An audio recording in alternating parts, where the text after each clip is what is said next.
Good morning, Vimala. First, we want to thank you for participating in our virtual forum and our democratic process by running for office. We're glad that we can safely do these interviews through Zoom. I'm Virginia Gray, and I'll be asking the principal questions, and Julie will be asking follow-up questions. Charles has agreed to be the timekeeper. Any other folks who are attending this call will be muted. We have a lot of questions to get through, so we're suggesting that you limit your response. And as we ask each question, we'll tell you how long you have, and then the timer will encourage you to finish up if you reach the time limit. Charles, we're videotaping this session and making it available online, and it's in its entirety. If we do an abbreviated version, we will ask you to review the tape. So first, please tell us how long you've lived in Chapel Hill and why you're running, and what previous involvement in community activities or issues or other experiences make you a good candidate. And we're looking for a 3-minute response. Thank you. Hello, my name is Vimala Rajendran, and I'm running for Chapel Hill Town Council. I have lived in the Chapel Hill Scarborough area for 36 years. Early on, my community involvement was really limited to the PTA and classroom work and helping with my elementary school teachers, because I had children of that age. So that involved organizing picnics for parents, and slowly I started to get to know the runnings and workings of the school and so on. However, as time went on, I became a neighborhood organizer for recycling, just started coming into the Chapel Hill community, and Blair Pollock had just been hired. So I was organizing the neighborhood for preparing everyone for recycling. And community watch, that was something I organized in our Elkin Hills Colonial Heights neighborhood. As the time went on and I got my graduate degree in educational media technology, I was also noticing that public access in Chapel Hill was not adequate. So I became one of the co-founders of the People's Channel in Chapel Hill. So that was an action that I took that has resulted in a successful working organization, of which I was on the board, and first as board secretary and then as board president, altogether for 23 years. And I left the organization to devote more time to working with refugees in our community, and also to attend to my very busy restaurant. So through the restaurant, which is yes. I think they're waving their hands, so I have to go on to the next question. Okay. Vimala, you have such a long history. If you could That's condense right. it, please. Okay, I will try and be short. So here's the next question. In recent years, pool developer campaign donations have become more common. Do you intend to accept campaign donations for people outside of Chapel Hill who do business with the town? What would be the right answer? No, even before I decided to run, I had noticed that that's a wrong practice. So I am only receiving funds from individuals, and strictly and up to $378 only or below. So no, I will not. Okay, thank you. Thank you. Next, we're going to go on for talk about a plan for a mixture of different kinds of housing. So first, would you please discuss affordable housing needs in our community? Well, 3 minutes. Yeah, that's 3 minutes.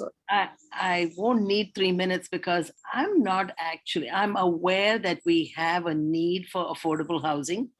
Everybody, pretty much a large percentage of people are making low or middle income in Chapel Hill. So one indication is that folks who live in Chapel Hill aren't the only ones who work here, and they work in adjacent communities. and because they're not able to afford housing in Chapel Hill. So that's an issue.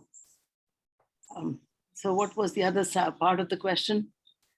Julie's going to give you the other I'll part. give you a couple follow-ups here. So what are your suggestions to avoid displacing low and moderate income residents, which is happening in Chapel Hill? And that's the first part. And the second part is, how do we ensure that when we do provide additional affordable housing, that it's not segregated by race or income? So when mixed use developments come to be in Chapel Hill, it would be absolutely essential for the approving bodies, which is the town council and town employees who are in power, must ask the developers to distribute affordable units all around, rather than at the end or on a steep hill facing a busy highway or into the creek. So all affordable housing is not in one corner of said development. That's one possibility. There was another part of the question, Julie, that you asked, which was how do we avoid displacing low income people? The MLK 1200 is an example where the developer wanted to build storage units, which I'm myself against storage outside of one's own house. What are people storing, I wonder? However, not to be judgmental here, but to displace mobile home units to make this happen is appalling to me. It's just unacceptable, and that should not have gone through. There is a lot of sadness around that community being hurt in that process. Yes, thank you. And another follow-up, Vimala, would be there's a new process for development and review called Conditional Zoning, which involves placing a lot of conditions on each permit and a lot of flexibility. So the question is, how might conditional zoning be used effectively by the town council to further the goal of providing a mix of housing for all incomes? I would say first and foremost, what I have noticed in the history of our town is, no matter what the conditions, if they're not legally binding, they are not, the developer is not held accountable. And so there is, of course, no checks and balance. And once the approval happens, it just goes ahead. And the rest of us, people in the community who actually voted against, or spoke up and had, public remarks being spoken or written, like Meadowmont happened in my lifetime over here. And I'm still shocked that it passed. So that lack of accountability, and then once it passes, there is no checking and the legally binding. So I'm sorry, I'm going in a circle. So that's basically going back to the conditional zoning. What do you think how the council, when it reviews a project, what can they do to provide this mix of housing for all incomes? Knowing that they have the power to ask for compliance in the beginning to the developer who is eager to get the approval. And that is not happening right now. So that's how the council is falling behind, or just falling down on their job. Thank you. Yeah. Good. Okay, thank you, Vimala. Next, we're going to turn to growing a strong economy. So the first question, where we're looking for a 3-minute response, is, has the form-based code as implemented in Chapel Hill's Blue Hill district, where I live, Has it strengthened our economy? How or how not?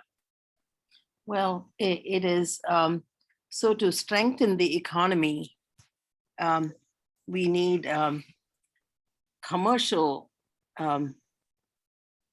businesses, like small businesses, who pay taxes and enrich the economy by also spending in the economy, back in the local economy. My own business is an example of that. The development area that you talked about are mostly residential and luxury apartments where there are as many bedrooms as bathrooms. And I don't think those bring as much revenue to the town in taxes. It is, they say that it will, but it isn't. So it is not a good economic growth plan to build those luxury apartments and student residences. So that, businesses have closed in Chapel Hill, especially in the courtyard, where, say, several years ago, 20 or 30 years ago, we all knew that there were architects and boutiques and such just in the courtyard, talking of just this one area that I'm extremely familiar with is the courtyard. All those businesses have closed. Curry Blossom Cafe has stood as an anchor business for 11 years now. And what they have built on the top are not rent-paying local businesses, but student housing. So that is not a economically viable plan, in my opinion. Okay, thank you. Next, and we're looking for a 2-minute response here. How might conditional zoning and other policies be used to support locally owned businesses such as yours? Well, if the Economic Development Office in the town of Chapel Hill paid the slightest attention to the family-owned businesses in Chapel Hill, we would have had a dozen more businesses still open on Franklin Street. If it wasn't for my business being a beloved business that is loved so much by people in the community who've known me from the social equity that I have built through my years in this community. So I am a unique case. My community shows up for me and they order food even when the times are rough and hard. I wish other businesses were encouraged with, say, better parking for workers or having better transit for workers to get to work, because we pick up some of our workers. We've been paying $600 a month to the town for parking for our workers to have free parking. So I am a unique business owner who cares about worker justice, food justice, and economic justice. But other businesses don't put that kind of thought into running a business even. I don't mean to sit in the judgment seat, but higher wages, that is something the city could actually pass an ordinance making 15 plus a minimum wage. There are restaurants still in Chapel Hill that are paying a sub minimum wage, which is in the $2 range. And okay, so you know what I mean. Okay, thank you. Well, Next, the UNC Chapel Hill Housing Report was presented to the Town Council on September 10th. I don't know if you are familiar with this report, but if you are, what lessons can we learn from this study? And we're looking for a 2-minute answer here. I am not familiar with what was said. I'm just going to take a wild shot at what I think would be a good solution for this housing problem. So I first lived 3 years in Ann Arbor, Michigan, where the student housing and married family housing on campus was extensive. So UNC must, I believe, take more responsibility for housing that accommodates families, and they have not. And so now the spillover comes into our town, and there is gentrification and displacement that happens because of studentification.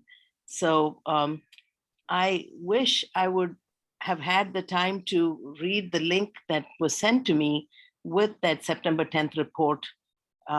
Yeah, I'd like to know about it soon. Yeah, you have an opportunity. Okay. Yeah. Thanks Yeah. for that answer. Okay, thank you. Next, what do we know about how the cost of town services and the tax revenue income of residential housing, so kind of the mix of those two things, or the ratio of those two things, how do they affect the town's budget? The ratio of which two things? Can you repeat the question? The cost of town services Yeah. versus the tax revenue that comes from residential housing. I think it costs more to for the town to provide services than the revenue that comes from housing. And so it's keeps the expense that the town incurs at a level that is not recoverable with this kind of housing plan, what is on right now. Yeah, that's correct. That's basically what that report said. Yeah. We referred to. So next we're going to turn to building a green infrastructure. And the first question, and we're looking for a 3-minute response here, is what are your priorities for green infrastructure for the town? So things like parks, tree canopy, transit, stormwater control, greenways, green spaces. And how would you act on these as a council member? So I would be totally opposed to engineering-based stormwater management. Check your microphone, Vimala. We're having trouble hearing you. I have not done anything with the. It's good No, now. you're fine. That's Okay. good. That's So good. I'm opposed to engineering-based stormwater control and proposals like the Booker Creek Basin that brings down the tree canopy and destroys 80 or 120-year-old forest space without an environmental impact study. And it's not just about study. Our town has had a record of ignoring studies, ignoring public voices. It's not right. Okay, now Julie has follow-up questions. Yes. So we've got some open tracts of land such as Legion Road, East Town, Green Track, J Street. What are your ideas for how the town council might direct the use of these remaining open tracts of land? Well, definitely not building luxury apartments. That's my first idea. I also believe that, let's say, Legion Road, having parks and native planting, even when it comes to plantings, savanna grass is not the thing that we need right here. So I have an idea that is contrary to what is being done right now. So open and green spaces, or if a development like Aura were to be developed, more pervious surfaces, and again, make what's good for the community and for the land and for the environment legally binding on the developers. So that's extremely important to remember and not allow it to pass through.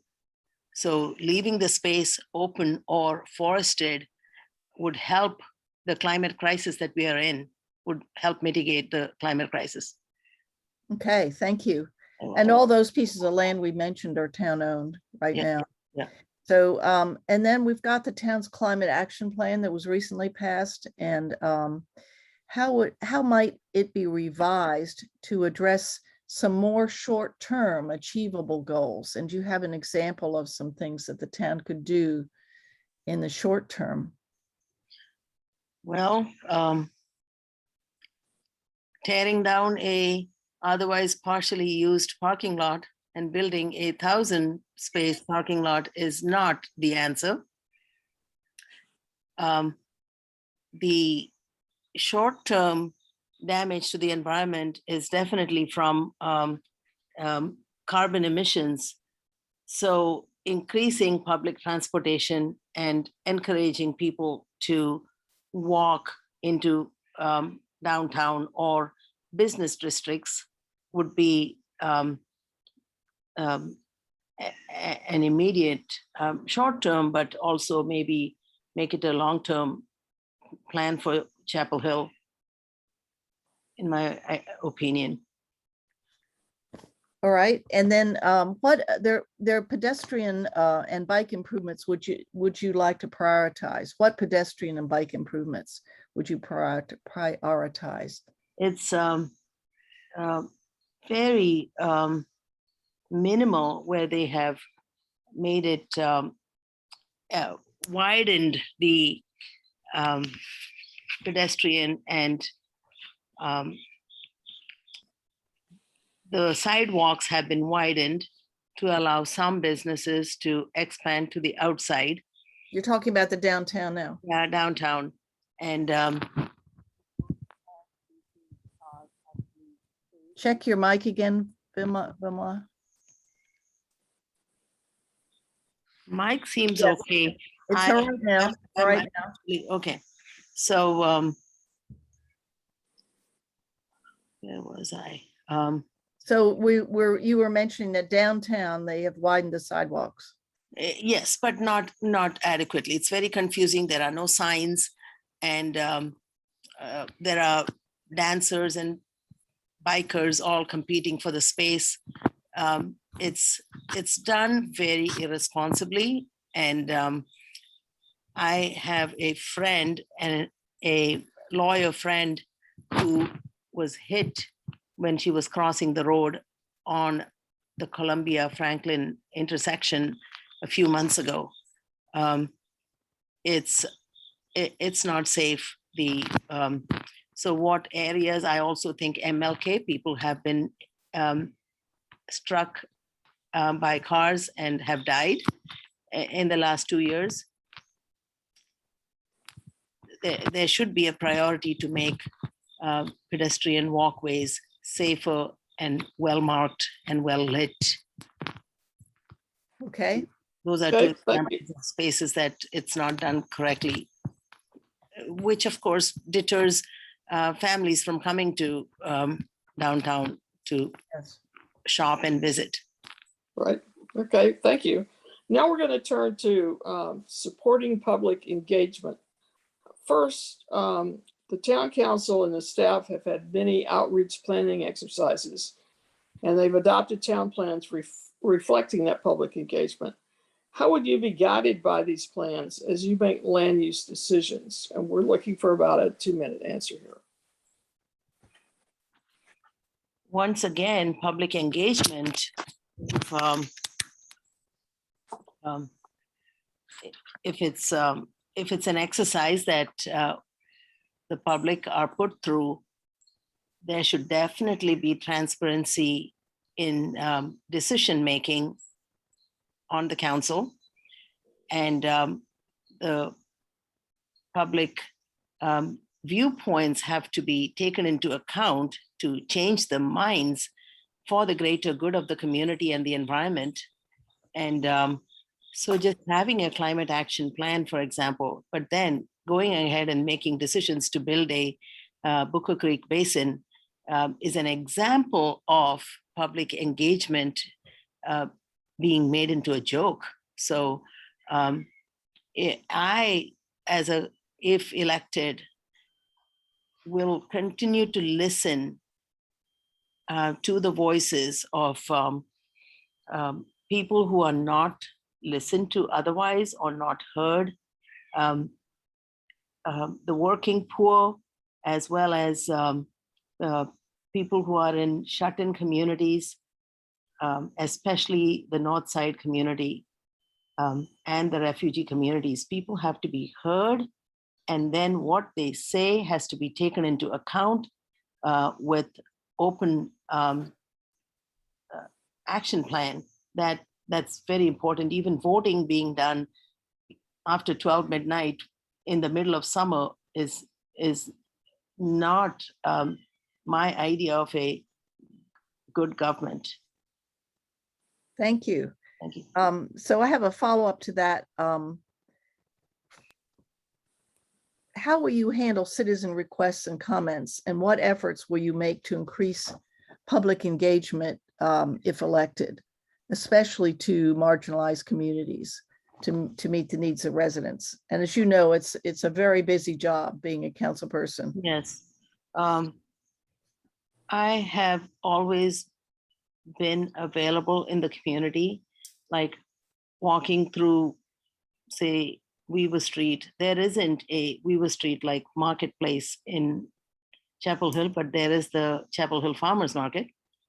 When I'm there, I will keep myself available to listen, and also engaging with nonprofits who are doing grassroots work and listening to them, or even on occasion attending events that they host, like May Day at Jackson Center, or community gatherings that happen at RENA, are events that I intend to do. I'm also engaged with the refugee community.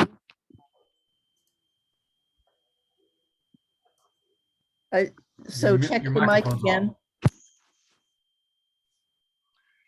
I'm Yes, that's good. thank you. Could you Okay. say some more about your work with the refugee community? Well, there are two refugee support agencies, Refugee Community Partnership and Refugee Support Center. With them, I have worked on collecting household goods when they first arrive, and then on a regular basis, giving them school supplies and cooked food or groceries, just in a sense to build a relationship with them, because these are our new neighbors, and they have come here with hopes of making a place that is safe and enjoyable for their children to grow in. So that's, I am myself an immigrant who came here 40 years ago. Of course, I didn't have any language barriers, so it was easy for me to walk around and make friends on the campus of University of Michigan. But I feel for these newcomers here. They also dress differently because many of them are Muslim. The women wear hijabs. So just treating them with dignity and as within peer relationships is something that I encourage people to do. So that's basically what my relationship with refugee families is. And I also, as a businesswoman, I keep our doors open to hire and train refugees. Okay, thank you. Now we're to our final question, which is, we have 5 minutes to talk about this. Could you please give an example of a town council decision that you agreed with, and then explain why you agreed with it? And also, could you give an example on the other side of one you disagreed with, and tell us how you would have handled that? So I believe and honor all our servicemen and women police, fire, and army. I just have to give that as a background just to say, I was excited to see that during town budgeting time, the Chapel Hill Police Department and the town of Chapel Hill decided to reduce their budget for additional hiring and to redirect some of the funds to social services work. I believe that community policing and social work, especially because our CHPD has had such a great crisis unit. It's easy for me to say that. And I'm also very involved with the School of Social Work at UNC Chapel Hill. And I believe in the work of nonprofits to do some of the work that traditionally would be expected to be done entirely by the police force. So reducing their budget to spread their work around was a good decision, and I agree with that. Okay, and thank you for that. Could you give an example of something you disagreed, a decision you disagreed with, and tell us how you would have handled it better? Well, passing aura without proper environmentally sound requirements was an absolutely wrong decision. And we will pay the cost both financially and environmentally for a long time to come. I heard someone say the other day, racism has been an age-old problem as old as humanity, but we have a new problem, which is climate crisis, that is really dangerous, and we won't be able to live with it or leave a safe planet for our children and grandchildren. I'm extremely concerned about the climate impact of what is going to happen at Aura. Okay, just so you know, the developer has requested approval to build a second Aura over here in Blue Hill at the intersection of Ephesus Church and Fordham, where there are already 2 giant apartment buildings. Just a little editorial addition here.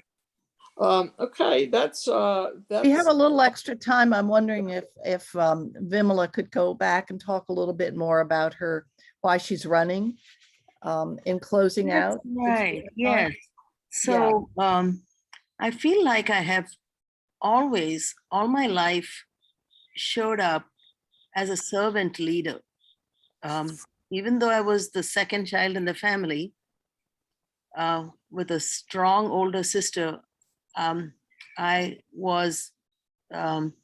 had leadership qualities that led me to be in student government and so on. So in the United States, I have lived for 40 years, of which practically 38 years, I was not a citizen and could not even vote. So the first time I voted in an election was for Joe Biden in the presidential election, which was a major celebration in my soul. So it just became a natural continuity and to step my public and community involvement to the next level, to take on this leadership position of running for election. And I believe in the democratic process, and I hope the election will be in my favor.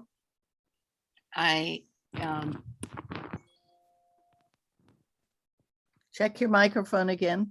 Sorry. Maybe I was saying something unnecessary. So No, go right ahead and finish. Go ahead. So, we have a small campaign team. It's been a very interesting time. It's been interesting to see how I would make time from the restaurant to make time for reading. So I've been deliberately doing an exercise where I sit in the middle of the day at the restaurant, and I tell my workers that they can let anyone in the community, guests, come by and talk to me if they need to. So the first question I ask people is, what matters to you for our town? And so I've been doing listening sessions that has been very helpful. So why I'm running, I think I've cleared it. And what would I do if I don't win? I would continue to be a voice for matters that are of environmental justice and food justice and worker justice. Those are the three things that I work for. Very good. Yeah. So, Okay. Well, thank you very much. Anybody have anything else to say? Thank you. Is there room for some follow-up questions from others? sure. I have all There is day. indeed. Okay, so But I have yoga at night. what I wanted to do was, since Vimala hadn't completely been able to watch the Rod Stevens report, which, most of us found pretty good that have watched it, or at least very informative. But also for the audience that might watch this in the future, just to kind of point out what it was, and then let Vimala comment perhaps on what that was. And there were a couple of conclusions. One was that we were about 5 to 10 years, given current growth, about 5 to 10 years away from geometric growth is going to cause trouble with commuting and other things, which is going to impact the property values in Chapel Hill, and that we're missing owner occupied. We shifted recently so much to rental that we're missing a lot of owner occupied, especially in the middle. And the reason that we haven't been able to attract developers to build there is mostly townhouses and condos, is that it's not economically viable because we need to build more infrastructure that's attractive that people can use when they're living in condos. And so that goes to how we use the open space. So some of the questions that we asked, like what do we do with public lands and those kind of things, go to long-term planning. And the other piece is that we didn't do a comprehensive plan. We've let developers pitch plans one at a time and respond to those. So what are your thoughts on that, Vimala?